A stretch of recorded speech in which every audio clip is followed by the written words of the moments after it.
Assalamualaikum warahmatullahi wabarakatuh.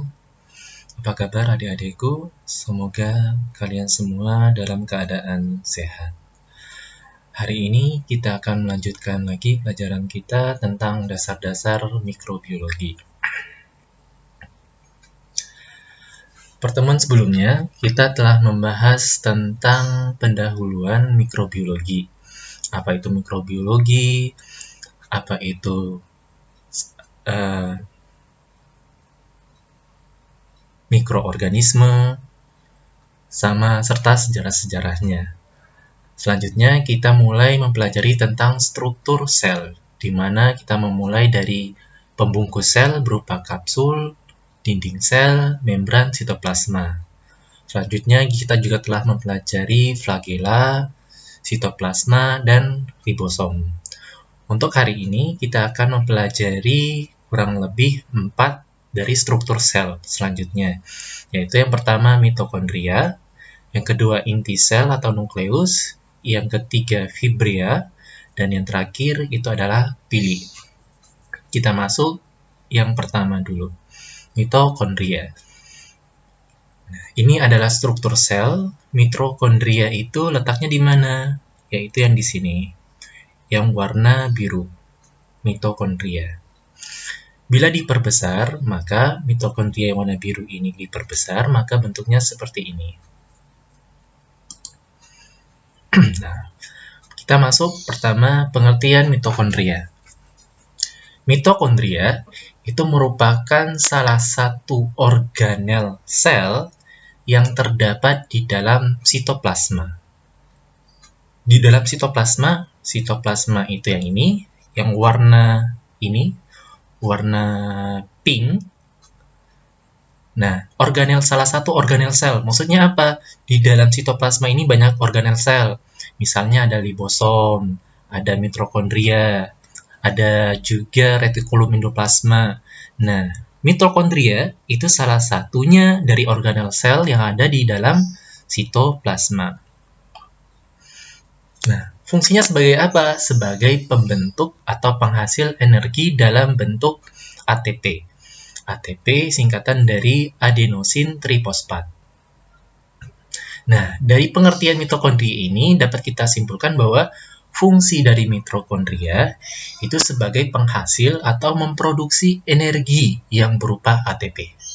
Jadi seluruh sel atau seluruh bakteri itu sumber energinya dibentuk dari mitokondria.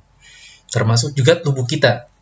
Tubuh kita bisa menghasilkan energi, itu diproduksinya di mana? Di dalam mitokondria. Nah, itu fungsi dari mitokondria. Selanjutnya, kita lihat struktur mitokondria. Tadi ketika mitokondrianya kita perbesar seperti ini, ternyata di dalam mitokondria itu ada penyusun-penyusunnya. Yaitu yang pertama, ribosom. Pada pertemuan sebelumnya, kita telah mempelajari ribosom di dalam sitoplasma. Ribosom yang terdapat di mitokondria itu sama fungsinya pada ribosom yang terdapat di dalam sitoplasma. Oke, ribosom yang ada di mitokondria sama fungsinya terhadap ribosom yang ada di dalam sitoplasma. Fungsinya apa? Fungsinya untuk sintesis protein dan kemudian mendistribusikan ke bagian-bagian sel lainnya. Itu fungsi dari ribosom. Nah, yang kedua, itu di dalam mitokondria ada membran. Kalau kita lihat ribosom yang mana, Pak? Ribosom yang ini. Yang warnanya hijau, yang titik-titik warna hijau. Itu ribosom. Yang selanjutnya adalah membran. Membran. Yang bagian merah. Pada pertemuan sebelumnya kita juga telah mempelajari membran sel. Membran sel yang bagian luar. Di mitokondria juga ada membran sel. Yang fungsinya sama dengan membran sel yang ada di sel. Yaitu yang pertama mengatur keluar masuknya molekul. Yang ini. Yang kedua, membatasi pergerakan molekul dari luar sel ke dalam mitokondria. Jadi fungsi membran sel itu ibaratnya sebagai pagar untuk menyeleksi ada orang yang masuk atau ada molekul-molekul yang masuk nggak ke dalam mitokondria itu. Nah, dan yang terakhir itu sebagai respirasi, fungsi dari membran. Nah, selanjutnya, membran mitokondria itu ada dua lapis. Yang pertama lapisan luar dan lapisan dalam. Nah, lapisan luar yang mana? Yang outer membran, bagian yang ini. Outer membran. Sedangkan membran dalam, inner membran, yang bagian lekuk-lekukan ini. Oke? Jadi, membran di mitokondria itu ada dua, membran bagian luar sama membran bagian dalam. Membran dalamnya yang inner membran. Nah, kita bahas satu-satu. Lapisan luar, membran, terbentuk dari komposisi berupa protein dan lemak. Ingat lagi, protein dan lemak. Maka, untuk memperkuat pondasi dari membran, maka harus banyak-banyak mengkonsumsi protein dan lemak yang banyak mengandung saluran berukuran mikro. Jadi lapisan luar ini itu banyak mengandung saluran berupa mikro. Ada nggak sini? Nggak ada ya. Nah, saluran berukuran mikro. Saluran mikro ini berfungsinya buat apa? Untuk melewati ion-ion dan molekul organik sederhana.